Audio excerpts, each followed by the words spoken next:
चलिए बढ़ते आगे और रुक कर लेते इस वक्त आ रही बड़ी खबर का। पाली से बड़ी खबर है, जहां मजदूर की मौत पर महाभारत देखने को मिली है। सीमेंट फैक्ट्री में मजदूर की मौत हो गई थी और सुरक्षा बेल टूटने से ये पूरा हादसा हुआ था। इस घटना के बाद अब गुस्साए लोगों ने फैक्ट्री में तोड़फोड़ की है। कई गाड़ियों में भी आग लगाई गई है। बता दें कि पथराव में 6 पुलिसकर्मी भी घायल हुए हैं। आनंदपुर कालू इलाके में सीमेंट फैक्ट्री का ये पूरा मामला है। पाली से बड़ी खबर, ज्यादा जानकारी के लिए बात करेंगे हमारे सहयोगी श्याम से। श्याम, क्या कुछ जानकारी है? मजदूर की मौत पर महाभारत देखने को मिल रही है। जी, ये आनंदपुर काड़ू थाना क्षेत्र के बल्लाड़ा गांव का मामला है, जहां पर अल्ट्राटेक सीमेंट कंपनी में एक मजदूर का सुरक्षा बेल्ट टूटने की वजह से नीचे गिर गया, जिसकी वजह से उसकी मौत हो गई। और फैक्ट्री प्रबंधन ने अनंत फानन में श्रमिक के शव को पुलिस की मदद से मोर्चरी में रखवा दिया था, जिसके बाद मजदूर आक्रोशित हो गए और शव वापस फैक्ट्री लाने की मांग करने लगे, साथ ही मुआवजे की भी मांग करने लगे।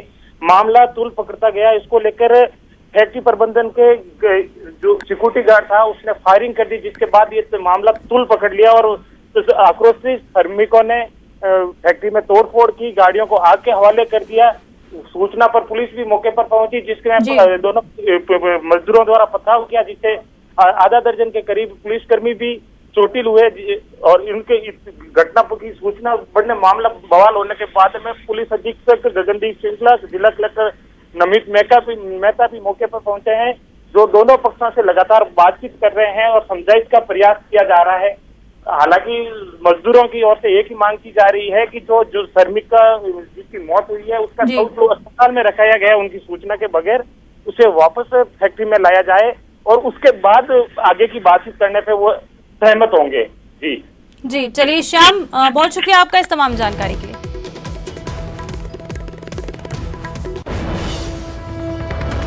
चलिए बढ़ते आगे और सचिन पायलट विधानसभा पहुंचे हैं। थोड़ी देर पहले ही आपको बता दें कि दिल्ली से जयपुर लौटे हैं सचिन पायलट। एयरपोर्ट से सीधे सचिन पायलट विधानसभा पहुंच गए हैं। जयपुर से ये तस्वीरें आपको दिखा रहे हैं सचिन पायलट। थोड़ी देर पहले ही आपको बता दें कि दिल्ली से जयपुर लौटे हैं। दिल्ली गए थे वो और अभी कुछ देर पहले ही जयपुर लौटे हैं और अब सीधा विधानसभा पहुंच गए हैं सचिन पायलट।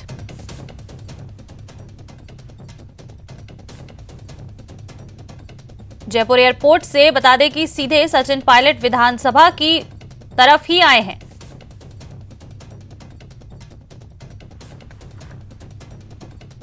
विधानसभा पहुंच चुके हैं सचिन पायलट। थोड़ी देर पहले आपको बता दें कि जयपुर से वो जयपुर लौटे हैं। दिल्ली गए हुए थे सचिन पायलट और दिल्ली से लौटते ही सीधा विधानसभा की ओर आते हुए सचिन पायलट।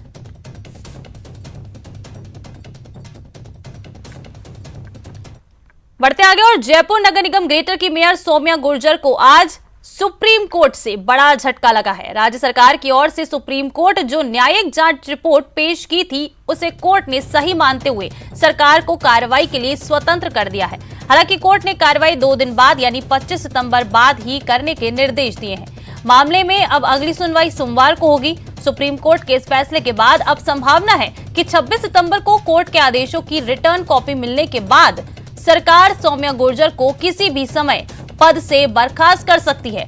कोर्ट ने सुनवाई के बाद निर्देश दिए हैं कि सरकार न्यायिक जांच की रिपोर्ट के बाद नियम अनुसार कार्रवाई करे।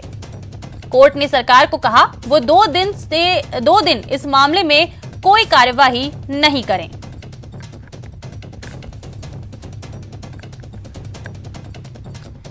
तो बता दें कि मामले को लेकर ज्यादा जानकारी दे रहे हैं हमारे संवाददाता सुशील पांडे।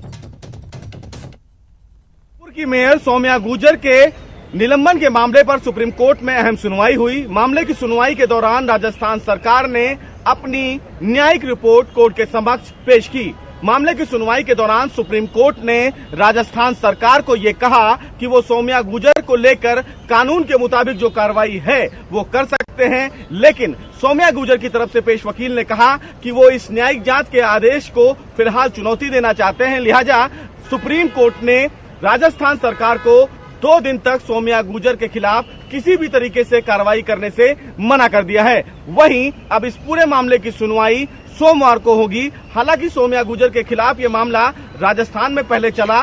सौम्या गुर्जर ने राजस्थान सरकार के आदेश को हाईकोर्ट में चुनौती दी थी। हालांकि हाईकोर्ट से उन्हें राहत नहीं मिलने के बाद उन्होंने सुप्रीम कोर्ट का दरवाजा खटखटाया था। सुप्रीम कोर्ट ने फिलहाल राजस्थान सरकार के निलंबन के आदेश पर रोक लगाते हुए ये कहा था कि जब तक इस पूरे मामले में राजस्थान सरकार न्यायिक जांच पूरा नहीं कर लेती है तब तक सौम्या गुर्जर पर कोई कार्रवाई न की जाए। अब देखना बेहद अहम होगा कि जब सोमवार को सुप्रीम कोर्ट इस पूरे मामले की सुनवाई करेगा तो सौम्या गुर्जर के इस पूरे मामले को लेकर क्या कुछ अहम आदेश सुप्रीम कोर्ट जारी करता है।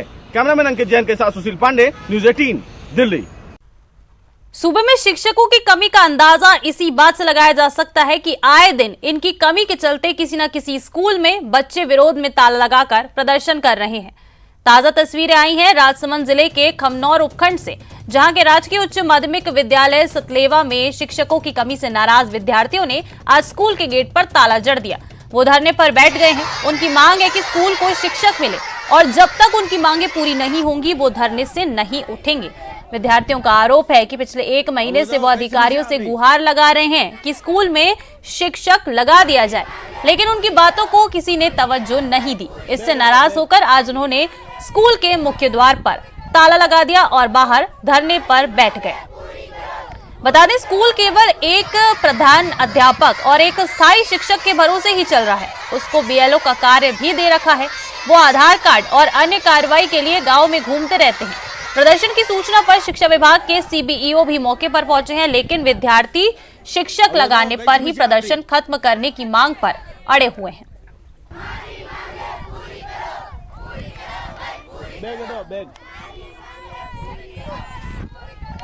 स्टाफ नहीं है, अध्यापक नहीं है, हमारी पढ़ाई नहीं हो पा रही है, इसीलिए हमने यहाँ पे ताला लगाया। इसीलिए हमने यहाँ पे ताला लगाया गेट पे। और प्रिंसिपल साहब को भी बोला, डीओ साहब को भी बोला, तो भी सुनवाई नहीं की। शिक्षक नहीं आ रहे और हमारी पढ़ाई नहीं हो रही है। 2 महीने से हम प्रयत्न कर रहे हैं लेकिन शिक्षक नहीं आ रहे, जिसकी वजह से बच्चों का भविष्य बिगड़ता जा रहा है। हमारे स्कूल में एक भी मैडम भी नहीं है। हमें मैडम की और शिक्षक की बहुत आवश्यकता है, जिससे हमारा भविष्य सुधर सके। सरकार शिक्षा को बढ़ावा देने के दावे कर रही है, लेकिन जमीनी हकीकत मुंह चिढ़ाने वाली है। हालात ये हैं कि स्कूल तो क्रमोन्नत हो रहे हैं, लेकिन यहाँ पढ़ाने के लिए शिक्षक हैं और ना ही विद्यार्थियों के पास पढ़ने के लिए सरकार द्वारा उपलब्ध कराई गई किताबें। जिम्मेदार एक दूसरे पर जिम्मेदारी डाल बचने की कवायद कर रहे हैं। आपके टीवी स्क्रीन पर जो तस्वीरें दिखा रहे हैं, ये तस्वीरें राजकीय उच्च माध्यमिक विद्यालय बांसा की हैं। विद्यालय को बजट घोषणा के अनुरूप जून 26 को इसी सत्र में आदेश जारी कर माध्यमिक उच्च माध्यमिक में क्रमोन्नत कर दिया गया। यहाँ कला संकाय विद्यार्थियों के लिए खोला गया, लेकिन 3 महीने बाद भी स्थिति जस की तस बनी हुई है। 2 महीने बाद होने वाली अर्धवार्षिक परीक्षाओं की चिंता इन विद्यार्थियों के चेहरे पर साफ देखी जा सकती है। वहीं इसे लेकर शिक्षा विभाग के जिम्मेदारों के अपने अलग ही तर्क हैं। विद्यालय के कार्यवाहक प्रधानाचार्य का कहना है कि क्रमोन्नत होने के बाद ऑनलाइन होने के कारण विद्यालय में पुस्तकें पहुंची नहीं है। गांव बांसा राजकीय उच्च माध्यमिक विद्यालय में पढ़ते हैं। हमें कक्षा 12 की विद्यार्थी हूँ। हमें 3 महीने हो गए स्कूल को लेकर। हमें अभी तक किताबें जारी नहीं हुई है। मेरी सब्जेक्ट आर्ट्स है और हमें अभी तक किताबें नहीं मिली और दिसंबर में हमारे एग्जाम है, तो हम क्या करेंगे। मैं राजकीय उच्च माध्यमिक विद्यालय बांसा स्कूल में पढ़ती हूँ। हमारे स्कूल खुले हुए 3 महीने हो गए, हमारे अभी तक किताबें नहीं आई हैं। हमारे यहाँ पे आर्ट्स चलती है, आर्ट्स सब्जेक्ट है हमारे यहाँ पे। हमें 12th की विद्यार्थी हूँ, अभी तक किताबें जारी नहीं हुई है।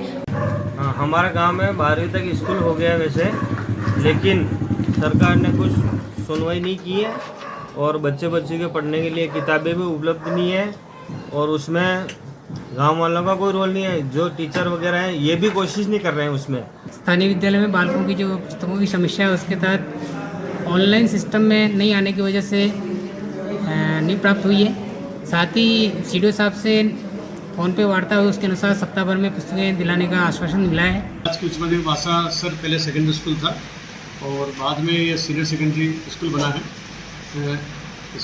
हमारे पाठ्य पुस्तक की जो डिमांड होती है वह बहुत पहले ही जनवरी के अंदर डिमांड जनरेट हो जाती है। जो नए रेंज स्कूल थे उसमें डिमांड लेट जनरेट हुई थी। और उदयपुर नगर निगम ने आज अतिक्रमण पर बड़ी कार्रवाई को अंजाम दिया है। आज सुबह नगर निगम का भारी जाब्ता रेलवे स्टेशन के सामने मुख्य सड़क पर बनी अवैध बस्ती को तोड़ने पहुंचा। इस बस्ती को हटाने के लिए लंबे समय से प्रयास जारी हैं। आज निगम की टीम जेसीबी लेकर अतिक्रमण हटाने पहुंची और वहां मौजूद स्थायी और अस्थायी अतिक्रमण को ध्वस्त करने की कार्रवाई शुरू की। निगम की कार्रवाई का लोगों ने विरोध किया तो पुलिस टीम मौके पर पहुंची। पुलिस ने पहले लोगों से समझाइश की और कार्रवाई में सहायता करने की अपील की। निगम ने पहले सभी कब्जाधारियों को अपना सामान हटाने के निर्देश दिए। ऐसे में कई लोगों ने अपने सामान को अन्य जगह शिफ्ट किया, तो वहीं निगम ने अपनी कार्रवाई को शुरू किया।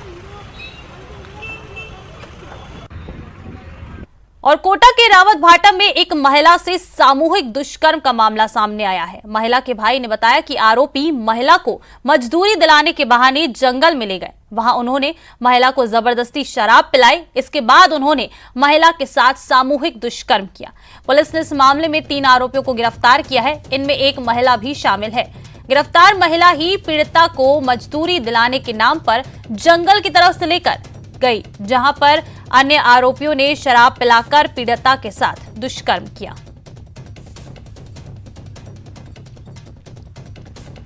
और चुरू के सरदार शहर से ये आपको खबर बता रहे हैं, जहां जवाहरलाल नवोदय विद्यालय के बच्चों की तबीयत बिगड़ गई है। शिकायत के बाद इन बच्चों को राजकीय अस्पताल लाया गया है। बच्चों में उल्टी, पेट दर्द और सिर दर्द की शिकायत देखने को मिली है। 25 बच्चों को बता दें कि अस्पताल लाया गया है। नवोदय विद्यालय प्रशासन मामले को दबाने में जुटा हुआ है।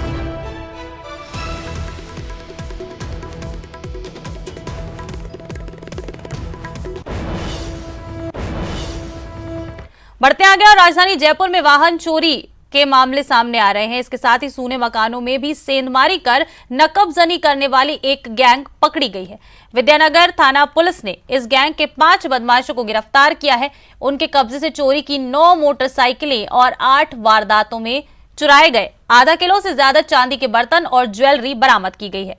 पूछताछ में गैंग से विभिन्न इलाकों में 19 वारदातों का खुलासा हुआ है। ये गैंग चोरी के माल को शेखावाटी संभाग के जिलों में बेचकर आते हैं। इसमें एक बदमाश समीर शेख उर्फ चांद के खिलाफ 31 केस दर्ज हैं। डीसीपी नॉर्थ परिस देशमुख और एसीपी महेंद्र गुप्ता ने इस वारदात का खुलासा किया। अंतर्गत एसीपी साहब, शास्त्रीनगर एडिशनल डीसीपी साहब और एसएचओ और इनकी टीम ने मिलकर एक बड़ी गैंग को इसमें पकड़ा है, जिनकी निशानदेही से 9 मोटरसाइकिलें अब तक बरामद हो चुकी है और पूरे शास्त्रीनगर सर्कल में भट्टा बस्ती, विद्याधर नगर और शास्त्रीनगर, इन तीनों थाना क्षेत्र में जो लंबे समय से नकबजनियों की वारदात हो रही थी, उनका खुलासा हुआ है। चुरू के सुजानगढ़ में प्रेमिका की हत्या के मामले में आरोपी को गिरफ्तार कर लिया गया है। आरोपी ने सांडवा में लिव इन रिलेशनशिप में रह रही प्रेमिका की कांच की टूटी बोतल से वार करके हत्या कर दी थी।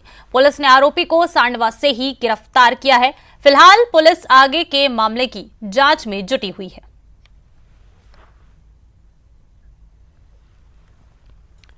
और डूंगरपुर के सागवाड़ा में कड़ाड़ा विभाग की बेशकीमती जमीन शासन उप सचिव के फर्जी लेटर से हड़पने और फिर बेचने के मामले में पुलिस ने 2 बिचौलियों को गिरफ्तार किया है। दोनों ही बिचौलिए जमीन रजिस्ट्री में भी गवाह बने थे। पुलिस दोनों आरोपियों से पूछताछ कर रही है। आरोपियों के बनाए फर्जी आदेश से कड़ाड़ा विभाग के बेशकीमती जमीन का 19 अगस्त को निस्तारण अपने नाम करवाया था। इसके बाद इसी जमीन की 10 अगस्त को हरी सिंह के नाम से रजिस्ट्री भी करवा दी।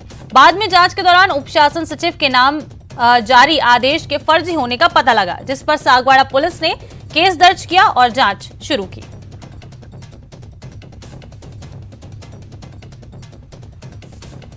और कोटा के गणेश तालाब इलाके में रहने वाली राम दुलारी का पूरा संसार एक झटके में उजड़ गया। पति इस दुनिया में रहे नहीं तो बेटा अस्पताल में भर्ती है। इन सब की वजह बना नशा। बृहस्पतिवार शाम को राम दुलारी के पति राजेंद्र सिंह और बेटे वरदान सिंह के बीच शराब पीने को लेकर बहस हो गई। ये बहस इतनी बढ़ गई कि राजेंद्र सिंह ने वरदान सिंह पर तेजाब डाल दिया। चीख पुकार सुनने पर घरवालों ने झुलसी हालत में वरदान सिंह को निजी अस्पताल में भर्ती कराया। वहीं राम दुलारी जब बेटे पर तेजाब डालने की शिकायत दर्ज कराकर घर पहुंची तो उसके पैरों तले जमीन खिसक गई। आरोपी राजेंद्र सिंह ने पुलिस के डर से सदमे में आत्महत्या कर ली। पुलिस ने मामला दर्ज कर जांच शुरू कर दी है। जी जो राजपूत है, यहाँ की गणेश तालाब दादावाड़ी की रहने वाली है, ये थाने पर रिपोर्ट लेकर आई थी कि रात को उनके पति और बच्चे के कोई छोटा मोटा झगड़ा हुआ होगा, जिस पर कोई तरल पदार्थ डाल दिया होगा, जो हॉस्पिटल में भर्ती है। तो वो रिपोर्ट लेके कराने आई थी, तो जब मेरे पति घर पे, इस पर उनके पुलिस साथ में आई तो उन्होंने देखा कि अंदर से कुंडी बंद है, और जब उसको खोला गया तो अंदर श्री राजेंद्र जी जो थे वो मृत अवस्था में पड़े हुए थे। झुंझुनू की खेतड़ी पुलिस ने पचेरी कला थाने के हिस्ट्री शीटर सतवीर और उसके 2 साथियों को गिरफ्तार किया है। जानकारी के अनुसार हिस्ट्री शीटर सतवीर अपने साथियों के साथ खेतड़ी आया था। खेतड़ी से लौटते वक्त सतवीर और उसके साथी शराब पीकर जमकर उत्पात मचा रहे थे। पुलिस ने उत्पात मचाने के आरोप में 3 बदमाशों को गिरफ्तार कर लिया है और स्कॉर्पियो को भी जब्त किया है। सीआई विनोद खसांकला ने बताया कि पुलिस की ओर से निजामपुर मोड़ सर्किल पर नाकाबंदी कर वाहनों की चेकिंग की जा रही थी। इस दौरान सूचना मिली कि खेतड़ी बस स्टैंड पर एक काले रंग की स्कॉर्पियो गाड़ी जो हरियाणा नंबर की है वो तेज गति से आ रही है, जिस पर कार्रवाई करते हुए पुलिस ने तीनों आरोपियों को गिरफ्तार किया।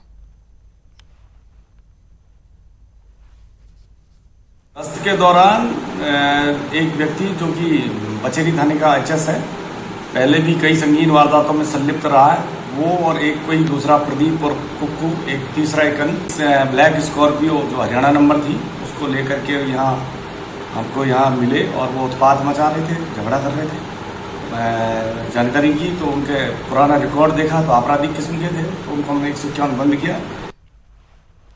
बढ़ते आगे और अलवर के खुशखेड़ा थाना पुलिस ने होंडा कंपनी से इलेक्ट्रिक केबल चोरी करने के मामले में 4 आरोपियों को गिरफ्तार किया है। इनमें से एक पर चोरी का माल खरीदने का आरोप है। आरोपियों की पहचान समयदीन, मोहम्मद मुन्ना और अंसारी और अमीन के तौर पर हुई है, जबकि चोरी का माल खरीदने वाला आसिफ खान है। पुलिस ने इनके पास से ही 200 किलो इलेक्ट्रिक केबल बरामद की है। खुशखेड़ा थाना अधिकारी राजेश कुमार ने बताया कि 21 सितंबर को जगराम दलाल होंडा कंपनी के चीफ मैनेजर ने रिपोर्ट दर्ज कराई थी कि कंपनी से इलेक्ट्रिक केबल वायर चोरी हुई है। इसके बाद पुलिस ने मामला दर्ज कर जांच शुरू की और पुलिस ने 4 आरोपियों को गिरफ्तार किया।